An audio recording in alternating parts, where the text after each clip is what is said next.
ग्राहक परेशान होकर ढाबे से जाने लगते हैं जिसे देख। अरे भाई साहब, आप लोग कहाँ जा रहे हैं? आपने छोले भटूरे का ऑर्डर दिया था। अरे रहने दीजिए बहन जी, आपके इस ढाबे पर कूलर पंखा कुछ भी है नहीं। गर्मी से जान निकली जा रही है।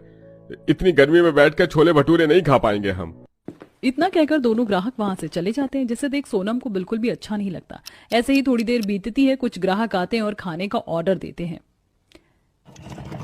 सुनीता, जरा जल्दी जल्दी हाथ चलाओ, ऑर्डर दिए हुए आधा घंटा हो गया और अभी तक हमने एक चीज तैयार नहीं की। ग्राहक गुस्से में वापस न चले जाएं। क्या करूं राशि, सिलबट्टे पर मसाला पीसने में थोड़ा वक्त लगेगा ही। कोई जरूरत नहीं है मसाला पीसने की। ग्राहक गुस्सा होकर चले गए। कह रहे थे कि इतनी देर में तो वो किसी अच्छे होटल में 2 से 3 बार खाना ऑर्डर करके मंगवा कर खा भी लेते। सारी गलती हमारी है। एक तो बिना पंखे कूलर के हमारे ढाबे में लोग गर्मी से परेशान हो जाते हैं और दूसरा बिना मिक्सर वगैरह के हमें खाना बनाने में भी काफी समय लगता है। सर्दियों के समय जब हमने अपना ये छोटा सा ढाबा खोला था तो कितना अच्छा चलता था ना, लेकिन जैसे जैसे गर्मियां शुरू हुई हैं वैसे वैसे ग्राहक आने कम हो गए हैं। हमारा ढाबा खुल जाने की वजह से हमारे पतियों ने भी अपना काम छोड़ दिया था, लेकिन अब देखो ना तो ढाबा चल रहा है ना उन्हें कोई अच्छी जगह नौकरी मिल रही है। अब क्या ही कर सकते हैं। मुझे नहीं लगता कि अब कोई ग्राहक आने वाला। चलो ढाबा बंद करके घर चलते हैं। पांचों बहुएं उदास होकर ढाबा बंद करती हैं और वापस अपने घर आ जाती हैं। वहीं थोड़ी देर में उनके पति भी अपनी दिहाड़ी वाले काम से घर आते हैं।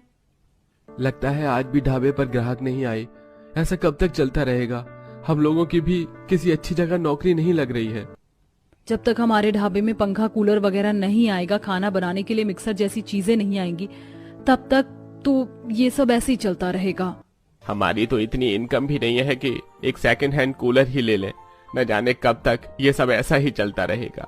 सभी लोग आपस में बात कर ही रहे होते हैं कि तभी एक पोस्टमैन उनके घर के बाहर आता है और आवाज लगाता है। सोनम बाहर आती है। पोस्टमैन सोनम को एक चिट्ठी देता है जिसे पढ़ उसे पता चलता है कि उसकी मौसी की तबीयत काफी ज्यादा खराब है। मेरी मौसी की तबीयत काफी ज्यादा खराब है, फौरन गांव बुलाया है। तो फिर तो तुम्हें सुबह ही गांव के लिए निकलना पड़ेगा और हमारे घर के पास जो रेलवे स्टेशन है वहां से हर रोज सुबह 6 बजे गांव जाने के लिए ट्रेन निकलती है। सुबह 6 बजे की ट्रेन पकड़कर वो अपने गांव पहुंच जाती है और अपनी बीमार मौसी से मिलने के बाद अपने घर आती है। सोनम जैसे ही अपनी रसोई में जाती है तो देखती है कि उसकी रसोई में एक मिट्टी का फ्रिज है। ये देख, क्या ये फ्रिज सच में मिट्टी का बना है? लेकिन हमारे घर में ये क्या कर रहा है? और ये मिट्टी का फ्रिज यहाँ आया कहाँ से? सोनम बेटिया, ये फ्रिज मिट्टी का ही बना है और इसे हमने ही बनाया। तू तो जानती है कि आजकल कितनी ज्यादा गर्मी पड़ रही है। अब हम गांव वालों के पास कहाँ इतने पैसे हैं कि शहरी अमीर लोगों की तरह फ्रिज वगैरह ला सके, इसलिए हमें जुगाड़ करके मिट्टी का फ्रिज बना लिया और ये तो हर किसी के घर में है। लेकिन माँ, ये चीजों को ठंडा कैसे रखता है? अरे मैं हर रोज इसकी बाहरी